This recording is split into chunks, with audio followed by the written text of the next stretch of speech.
Hey YouTube, SlingBlade98 here with the One Night Stand 2008 review. I will give you the lowdown on what happened in case you didn't catch this pay-per-view. I'll obviously give my thoughts on the matches and review them, of course. And all other thoughts on this are in the info box, so I want to have as much time as possible to review the matches because I tend to get cut off at the end of my videos, so I don't want to waste time on that. Let's just get straight to the matches. Jeff Hardy versus Umaga in a Falls Count Anywhere match.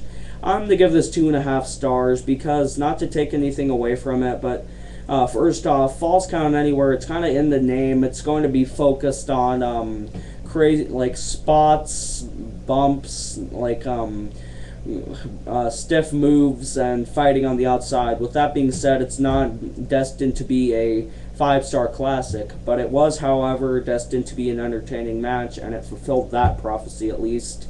Jeff Hardy wins. I think that this match, I think Umaga really needed to win this match. He hasn't been winning as much as he should be, and since he is he is supposedly being billed as a monster heel.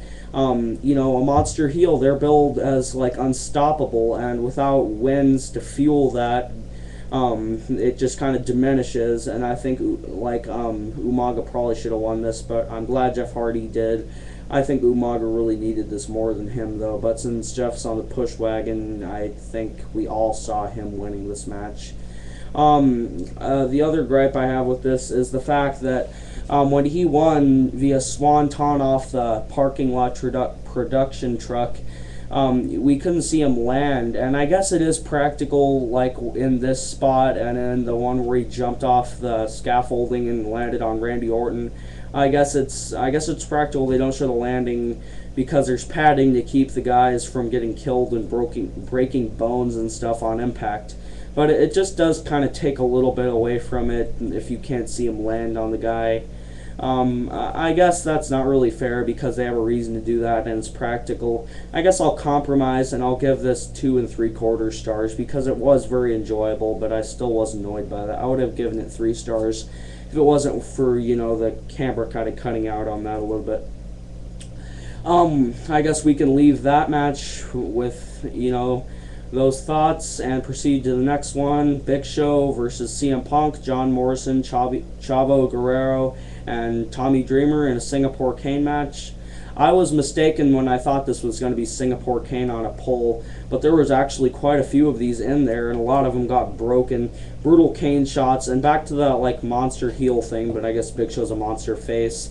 You know, he kind of played the, you know, pull a Superman thing out of the bag and fought his way out of, you know, everyone ganging up on him. I guess Big Show was like the only logical choice to win this. I couldn't really see. Well, here's my thoughts on who could have won this.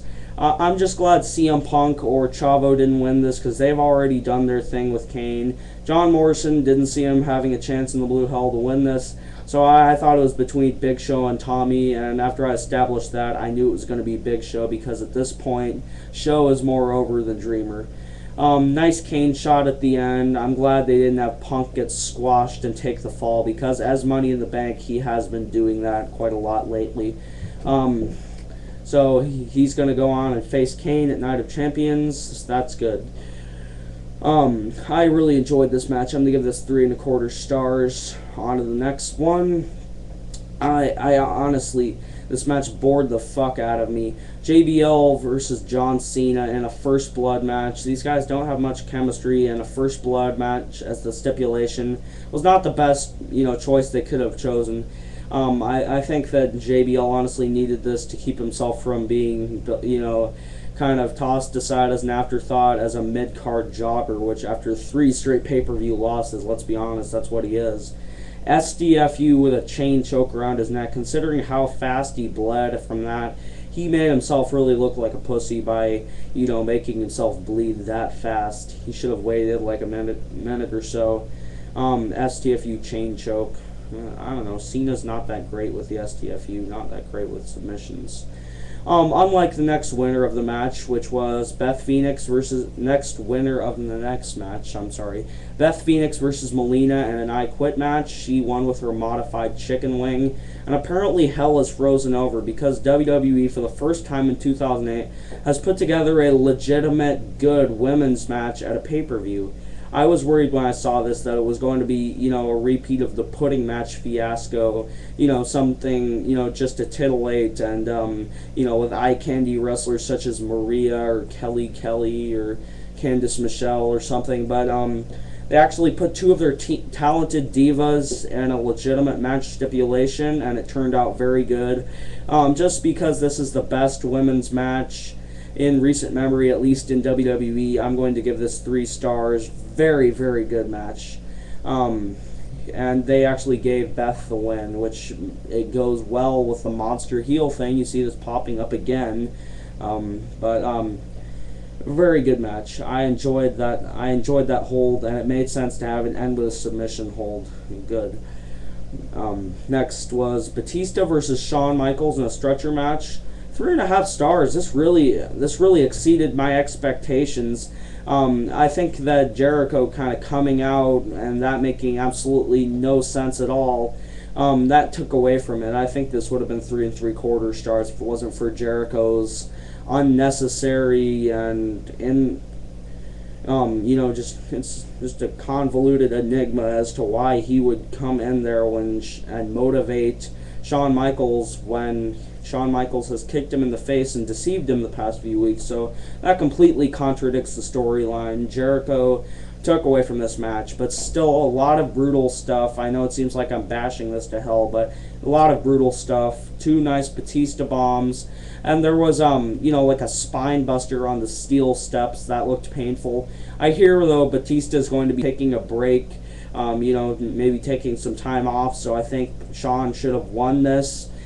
Because, obviously crowd reaction, but it doesn't appear they're turning Batista complete heel yet, or if they are, they're not doing a very good job of it with him not hitting Jericho at all. But since Batista's going out, they should have had Shawn win this. It would have made more sense, if Batista's going out, he would be gone for a while.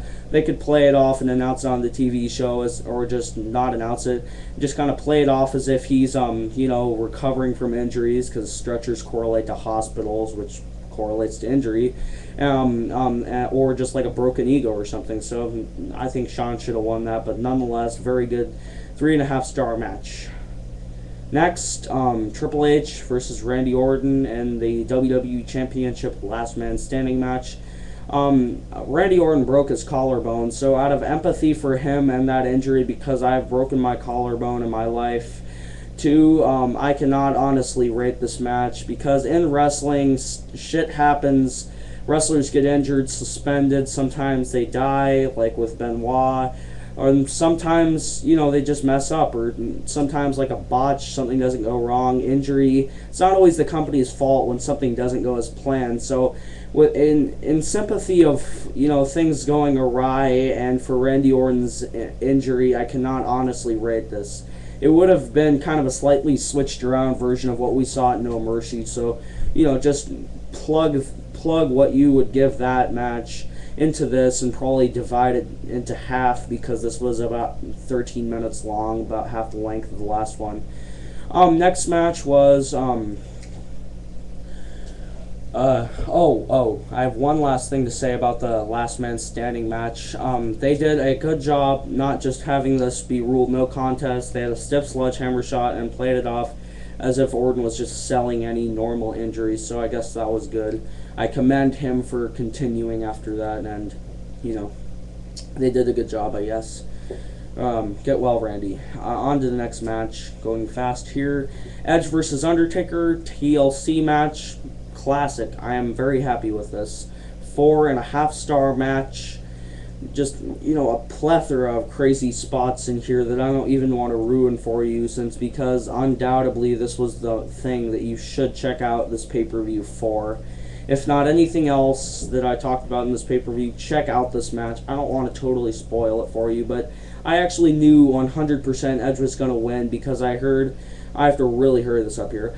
I heard on this wrestling news site Vince McMahon stripped Undertaker of the title out of the context of the storyline as to the fact that he felt his gimmick was not good for World Heavyweight Champion and he felt Edge was a better moneymaker, so I knew Edge was going to win.